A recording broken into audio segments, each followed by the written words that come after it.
खुदावंद यीशु मसीह के जिंदा जलाली और बाबरकत नाम में आप सबको सलाम। पाकलाम में से आज सुबह भी हम तलावत को सुनेंगे। मरकस की इंजील उसका 12वां बाब और उसकी 28वीं आयत से 31वीं आयत तक। भाई धनान इस वाला को पढ़ने में हमारी मदद करेंगे। सफ़ा नंबर 46 पर मरकस की इंजील 12वां बाब 28वीं आयत से 31वीं आयत तक। पाकलाम में यूं लिखा है, और फकीहों में से एक ने उनको बहस करते सुनकर जान लिया कि उसने उनको खूब जवाब दिया है। वो पास आया और उससे पूछा कि सब हुक्मों में अव्वल कौन सा है।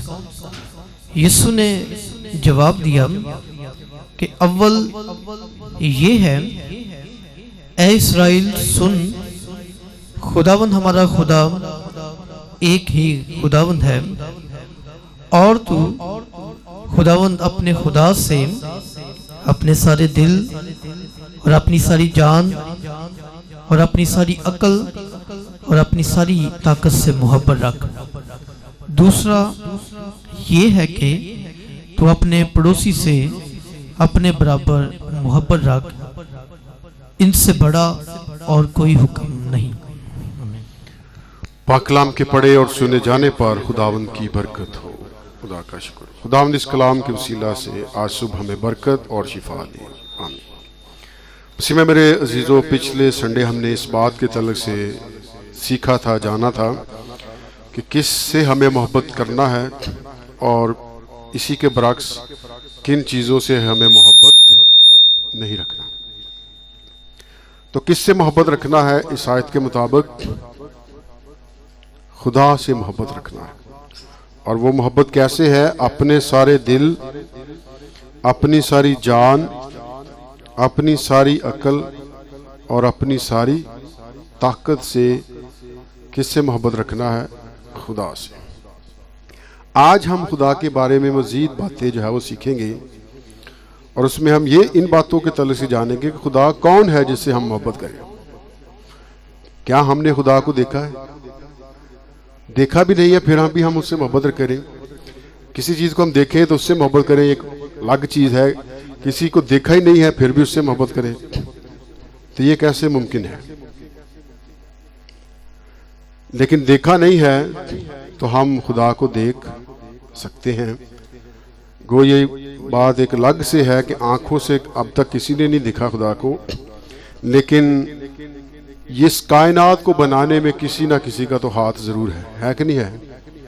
मिसाल के तौर पर ये गुलदस्ता पड़ा है तो ये अपने आप से तो नहीं ना बन गया, ये टहनियाँ बन गई हैं, ये फूल बन गए। इसको किसी ना किसी ने क्या किया है? बनाया है। फिर जाकर ये गमला बना है, ये दरख्त की टहनियाँ बनी हैं, पत्ते बने हैं और ये सब चीज़ बनी और ये एक डेकोरेशन पीस जो है बनकर हमारे सामने आ गया। तो इसी तरह ये कायनात को किसी ने बनाया है, अपने आप से नहीं बन गई। क्या अपने आप से बन गई? साइंस की थ्योरी, साइंस के नज़रियात फ़र्क हैं, बिग बैंग थ्योरी फ़र्क है, लेकिन हम बाइबल पर यकीन रखने वाले लोग हैं, विश्वास करने वाले लोग हैं। हम बिलीव करते हैं खुदा के बाइबल पर, बातों पर। तो बाइबल हमें सिखाती है कि खुदा ने इब्तिदा में ज़मीन और आसमान को पैदा किया है, बनाया। तो बाइबल की सायद के मुताबिक आसमान को, अजराम फलक को, ज़मीन को किसने बनाया है? फिर खुदा ने बनाया। ऐसे नहीं बन गई, हम भी खुद से नहीं बन गए, हमें भी किसने बनाया है? हमें खुदा ने बनाया है तो हम बने हैं।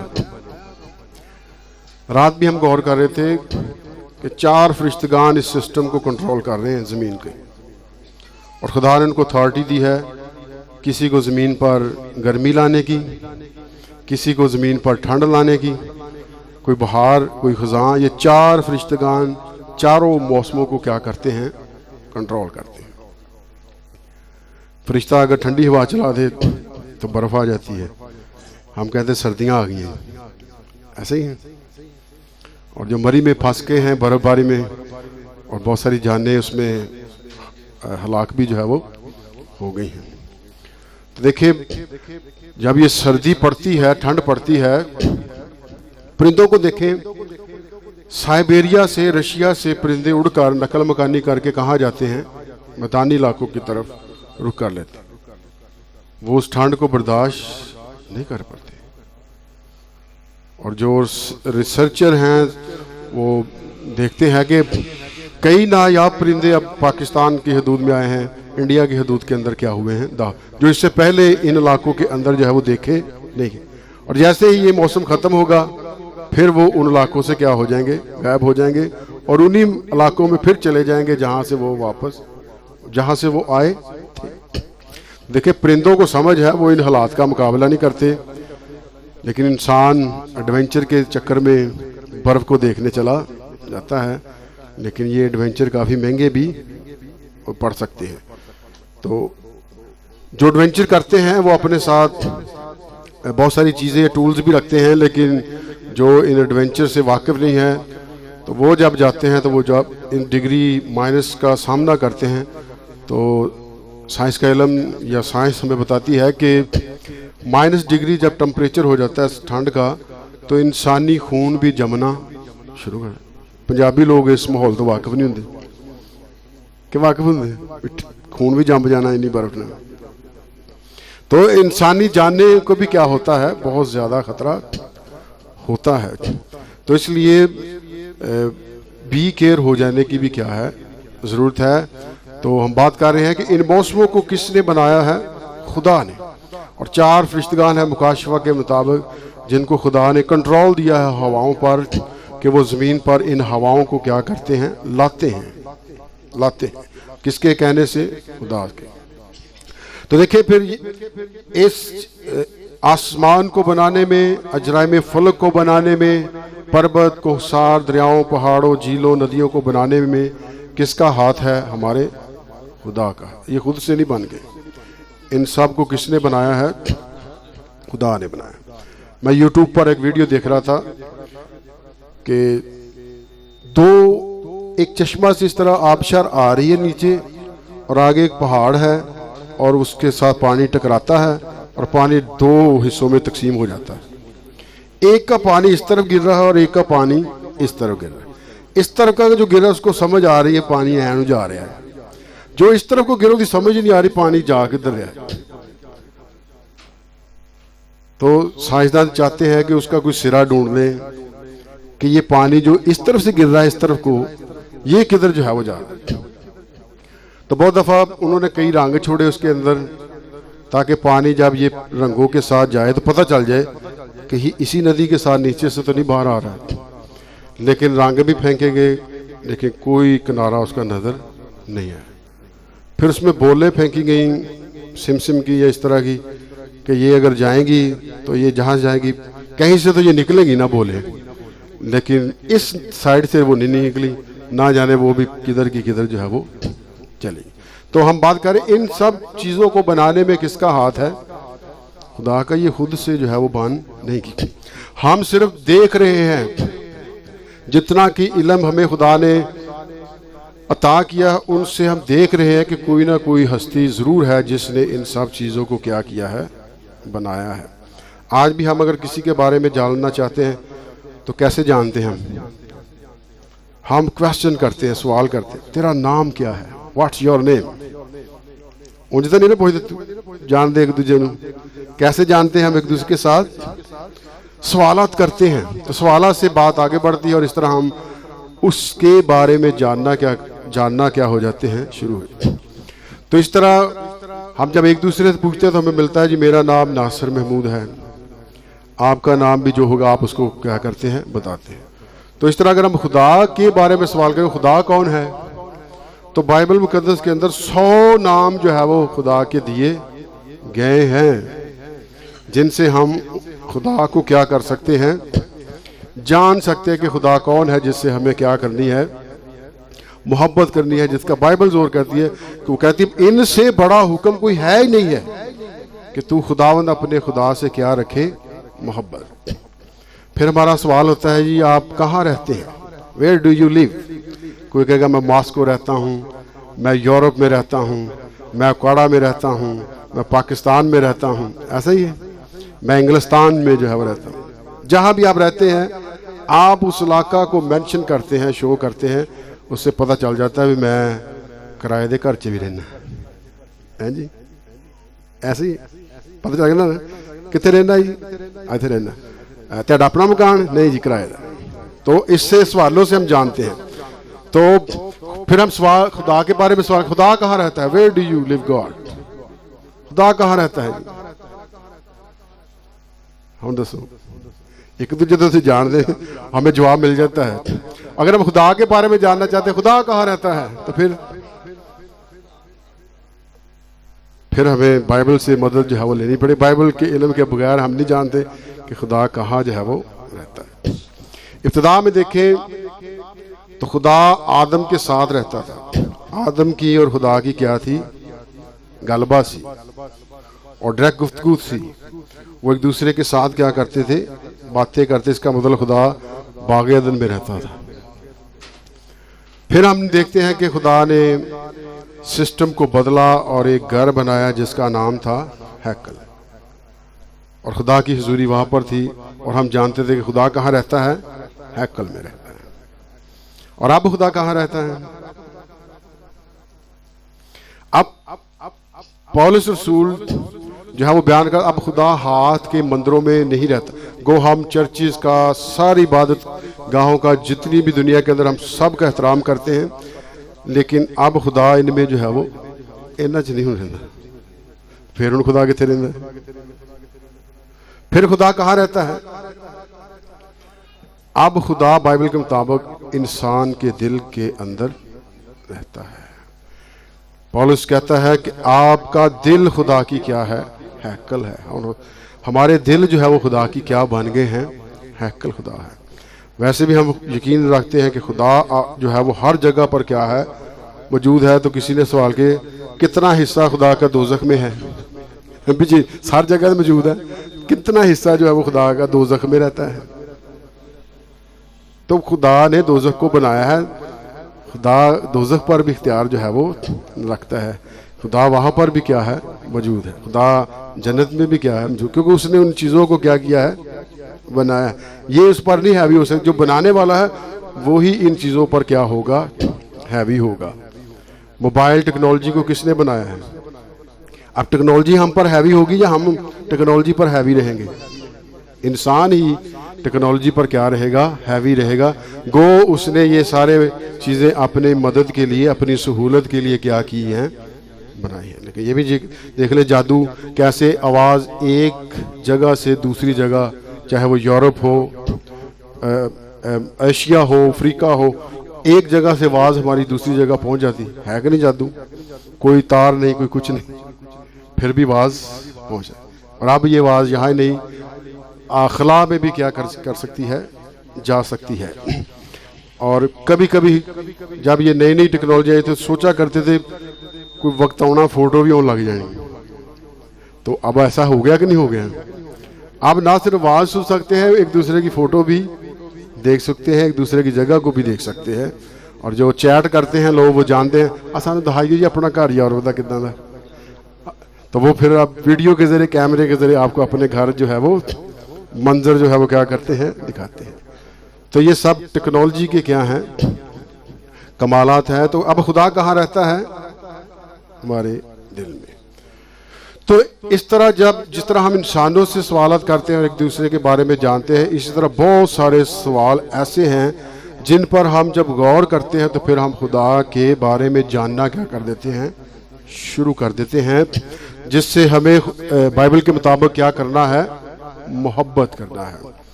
तो बाइबल के मुताबिक खुदा कौन है, चंद एक बातें हम देखेंगे। Who is God. नंबर 1, बीमारी से शिफा देने वाला, या खुदा जो है वो हमारा क्या है, शाफी है। खुदा कौन है, शाफी है। जब हम बीमार हो जाते हैं तो कौन हमें चंगा कर देता है, खुदा कर देता है। एक हवाला पढ़ेंगे, खुरूज की किताब 15वां बाब 26वीं आयत। अब हम बाइबल की रूह से जानेंगे कि खुदा कौन है। तो पहली बात, खुदावंद हमारा क्या है? खुदा हमारा शाफी है। खरूज की किताब 15वां बाब और उसकी 26वीं आयत को देखेंगे। भाई दरान इस वाला को पढ़े।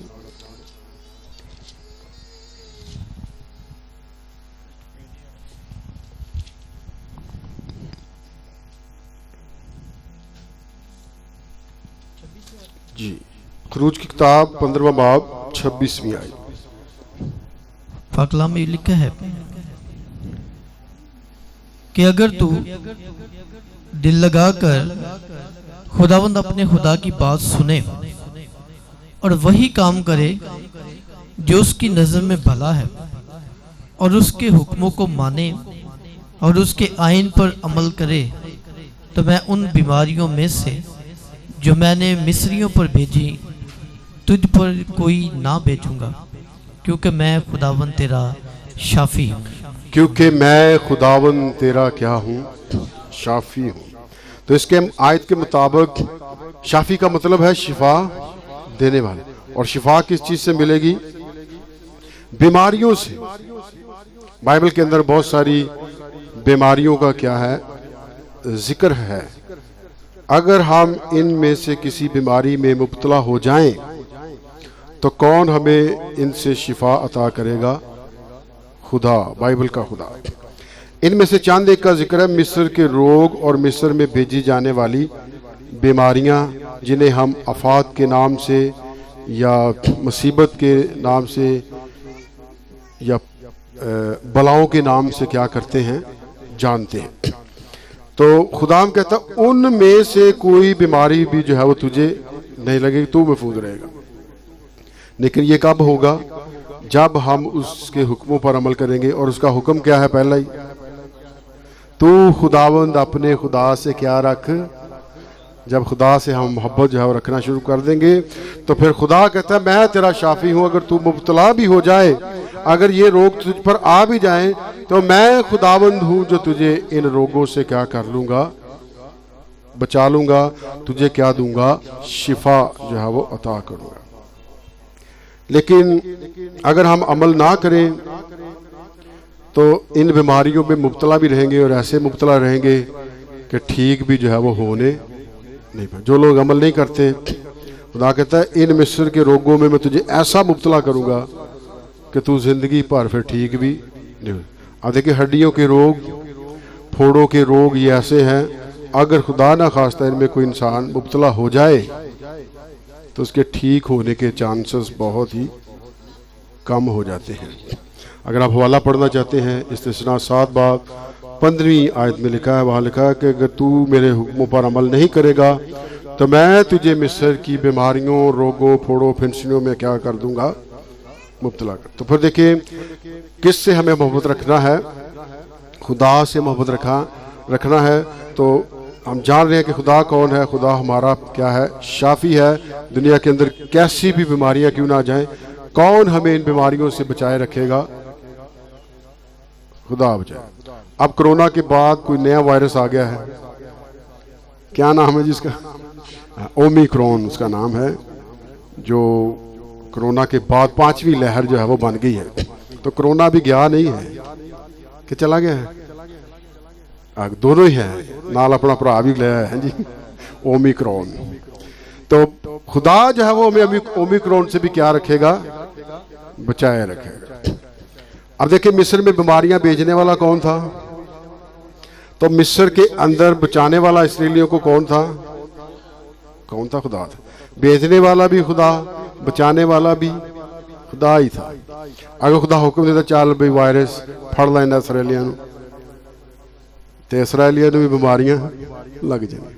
लेकिन बाइबल को पढ़ते हैं, बीमारियां आती थी, आफात आती थी, ये बलाएं आती थी, लेकिन किन को नहीं छूती थी? इसराइलियों नहीं छूती।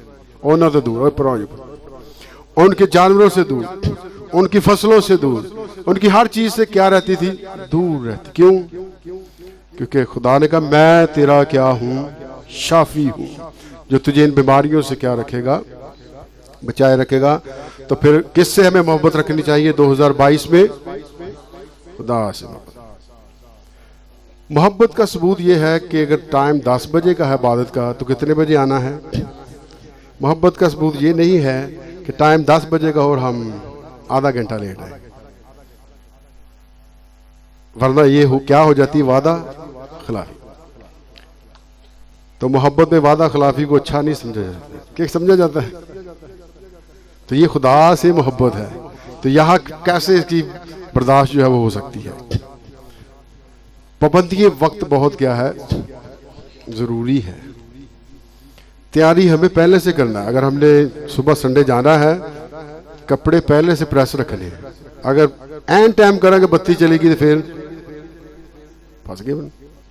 तो इसलिए तैयारी जो है वो अपनी पहले से करके रखनी, हफ्ते वाले दिन ही हर चीज की। और ऐ नहीं करनी नहीं कोई कर लांगे, कर लांगे जी तो फिर लै जाएगी सन।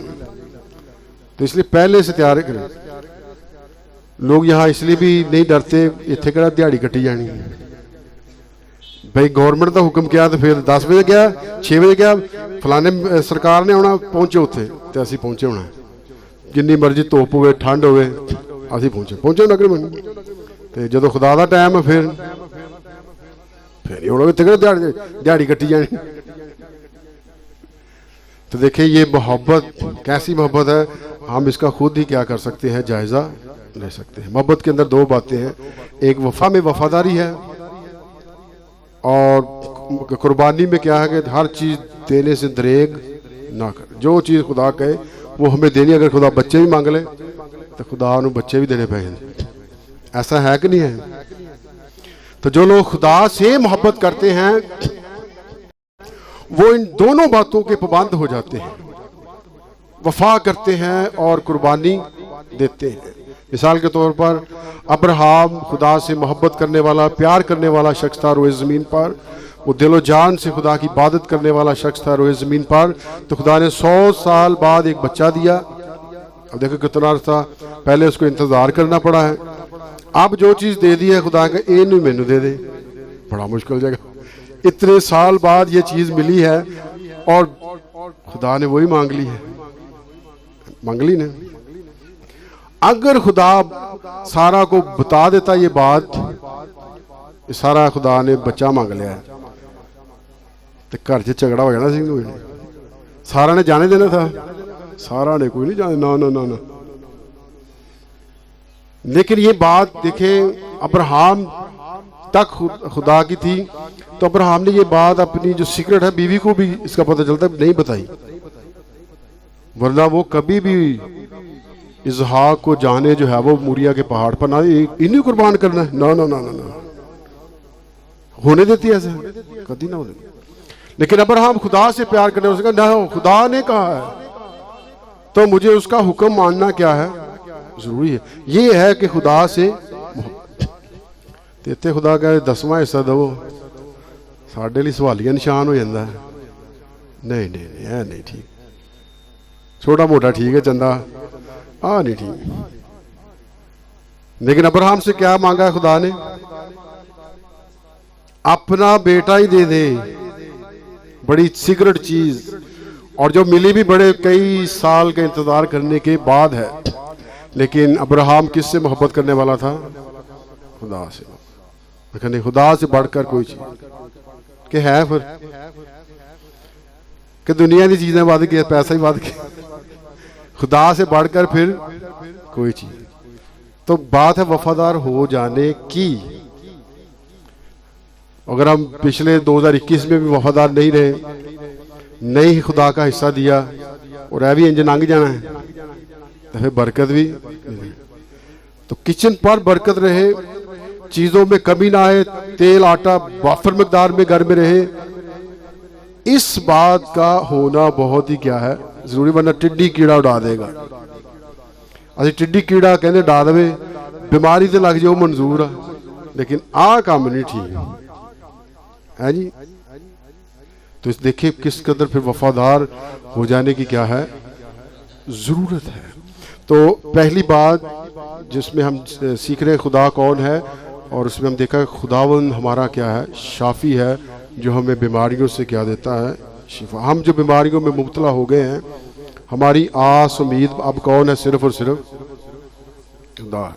जब अंधे को कह दिया था कि जा अपनी आंखें जो है वो किस हौज में धो ले, शलूक के हौज में, तो कि अन्ने को कोई नजर आता है शलूक का हौज बचावांगा पालवांगा, लेकिन उसको एक होप जाग पड़ी थी कि यस्सु ने बात कह दी है, अब ऐसा हो जाएगा, मैं अब बंदा जो है वो नहीं रहूंगा।